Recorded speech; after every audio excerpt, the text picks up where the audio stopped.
Hello and welcome back to another episode of Toy Therapy. I'm your host, the Toy Therapist, aka Matthew Grant, and today I'm quite excited. I'm looking at a MacFarlane figure. I haven't bought a MacFarlane figure for such a long time. The last time I bought a MacFarlane figure was pretty much when I bought the Austin Powers series. And that kind of got me back into the adult collector and buying figurines again. Was that range. But so it'd be nice to come back and maybe get a few more MacFarlane figures. I mean, they got the Aliens figures, which are just brilliant. Prometheus, a load of really good sort of franchises that I grew up with and I loved over the years. But anyway, Labyrinth has made a bit of a comeback recently. It's got some comics. It had the 30th anniversary back, I think it was back last year, the 30th anniversary, I believe. And I never really got a chance to really sort of get on it. I wanted to. I really wanted to. And I've seen this figure back at the, I think it was the New York Toy Fair. I can't remember what year it was, but I think it might have been last year. Maybe it might have been before last year, maybe. I can't actually remember. And I fell in love with this figure. This particular figure is Jareth, the Goblin King. And it's from the iconic ballroom scene where you see him dancing and so on as well. It's all to do with a dream and stuff. But I don't want to get too much into the film and get hung up on a film, because I'll be here all night and telling you how much I love the film, the music, everything. But anyway, I'm going to be unboxing this particular figure of Jareth from Labyrinth and see what I really think. I'm a bit disappointed, not with the figure. I'm a bit disappointed they haven't released the classic version of the Goblin King as well, because I would like to get that in my collection. If I know they did pop vinyls as well, and they never really got around to doing more figures from the film. And I'm a bit surprised that MacFarlane didn't do anything about that. So a bit of a shame, really. But we live in hope. I really do. I want to see some more figures. Hopefully, we may see more figures in the future. But anyway, enough about that. Let's get around the box, okay? So you got a nice adult collector type box, okay? It would have been nice maybe to have a little insert in the background of the ballroom scene, maybe. You get a nice logo at the top, and you got a bit of David Bowie there, and Hoggle, which he is just a phenomenal character. And it goes right round to the side there as well. And you get a nice little sort of close to the figure, what you get with him as well. No bio, that'd be quite nice to have a bio, but if you want a bit more of a bio, they have recently released an Origin comic as well. I think it's only on issue 3 or 4, I think. I can't actually remember, but I'm waiting for the graphic novel to come out, and then I'll pick it up then. So, but anyway, without further ado, let's release him, and let's see what is what. As you can see, I've taken Jareth out of the box, okay? And this figure does not disappoint. It comes with a couple of accessories, but I'll get that in a moment. So I want to take you around to the base. It's got a nice basic base, okay? I like as well. It's got Jim Henson. It's got Labyrinth as well. And I hope they do more of these. I really, really hope they do. It'd be nice to have Sarah in from the ballroom scene as well, in a big gown and so on. That of Jennifer Connelly. That would be really nice to have as a pair. Would be really nice, but we live in hope. I hope they might do more. So, but anyway, let's get around to his accessories. It does come with the mask from the ballroom scene, and the finish on that is really good. It's got like the hand as well that hold up the mask, and it's almost like a leatherish type mask, and with some really good paint effects on it as well. Really well done, and just like it is in the film, it's just superb, spot on. So, and I think nothing less of MacFarlane figures. They do really good figures, okay? I love a lot of them, but it's just, I haven't got the room or space. Sort of got the money, but not much. But yeah, so yeah, gotta be selective. But yeah, that's really good. And as well, it does come with the crystal ball, which I put in his hand there. Okay, I'll take that out in a second to show you the finish of that. It's a really good finish to it as well. So it does almost look like a crystal ball. It's almost got like an effect to it as well. So get more into focus. There we go. That's better. So yeah, really, really impressed with this figure. Very impressed. It's got a few drawbacks, which is a real shame. It's got a few drawbacks. But I'll get that in a second, okay? But there's a few positive and there's quite a few negatives. That's the only problem with it. But I can see the reason why that they did it. It is a more of a display piece than anything else. It is for the adult collector who loves this type of film.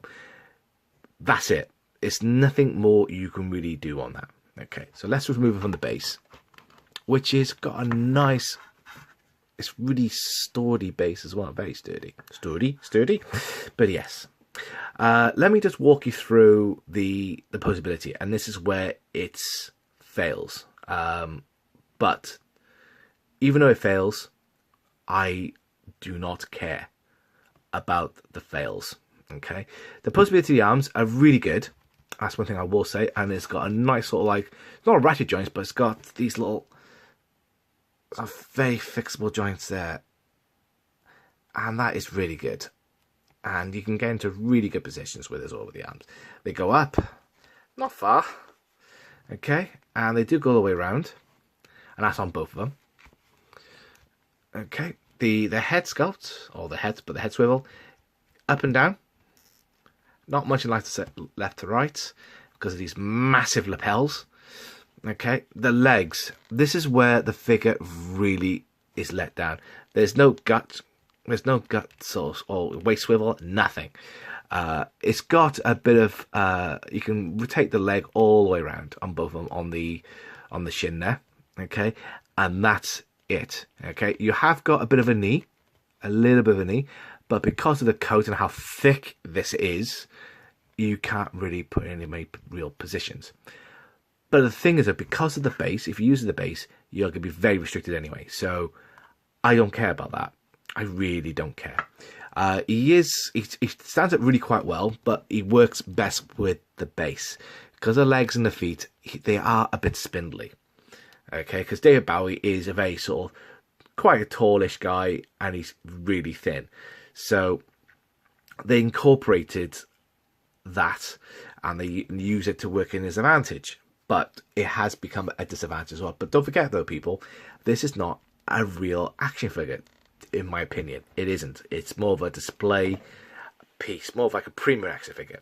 And this is where I really think that MacFarlane have gone beyond. Yes, it's got a few limitations, but the one thing they have done, and they spent no expense on, is the head sculpt, the paintwork, the decoration on him, the paintwork. It is spot on, absolutely spot on. Even though it's got its limitations, they have worked on the overall finish of the character. Okay, and that head sculpt, I don't care what anybody says. It's getting a bit more of the focus there. That to me is David Bowie. I really do think it is. There we go. It is so good. Right the way round to the back of the head as well, the jacket. Just look at the finish. I've never seen an action figure with such a good finish. Especially for £20. I don't care. You don't see this type of level of finish. You do get it on the MacFarlane figures. You really do. Then the finish is superb. But compared to the Alien figures, okay, I think the Alien figures are pretty good. Bit hit and miss in some ways. Rocky figures are bang on. Really are bang on. But I think this time, this figure is pretty much knocked it out of the park. I don't think I've seen a more beautiful figure. I really haven't. But like I said, it's got its problems. But overall, the detail, it just makes up for it so much. The finish, everything. I know I'm saying about it, but this is a very beautiful action figure. And I don't go gaga over action figures very often, unless it's Captain America or something just pops out at me. But this one popped out at me so much. So I'm glad I managed to pick him up. This will go somewhere in my collection. I might just put it back into the box for the moment. But just look at the coat and the details. Look at that belt as well. If I get that up as well for you. Just look at that finish. Such an amazing finish. The trousers. Down to the boot as well. The stiletto boots. The cuffs. The back. I'm just so overwhelmed with this particular figure. Really am overwhelmed. And I hope we see more. And I hope we see as well more from the Goblin King. I hope we really do. Get more into focus there. I hope we see more of the Goblin King in his other wardrobe. I really do. I would like to see, like I said, Sarah. Maybe Hoggle would be really nice. I don't want to go overboard on the figures, if I'm honest, because I will have to buy them, and I will then hate myself. But yeah, you can see it's not a great figure to stand up without the base. You do need the base. It is a collector's item. But regardless of its problems, and there are quite a few, I can let them go because the overall finish of that figure is just stunning. So this is Toy Therapy signing out. Until next time, I'll be back with another review. I have got somewhere around here Doomsday versus Superman figure set, and that's 2 figures, and I'll be reviewing that very shortly. So thank you very much for tuning in. I hope you like this video. I hope you like, share, subscribe to this video, share with people, your friends. If you are a massive Labyrinth fan, please drop me a few comments below. It'd be good to talk to you about your favourite scenes, what you liked about it, your favourite songs, whatever.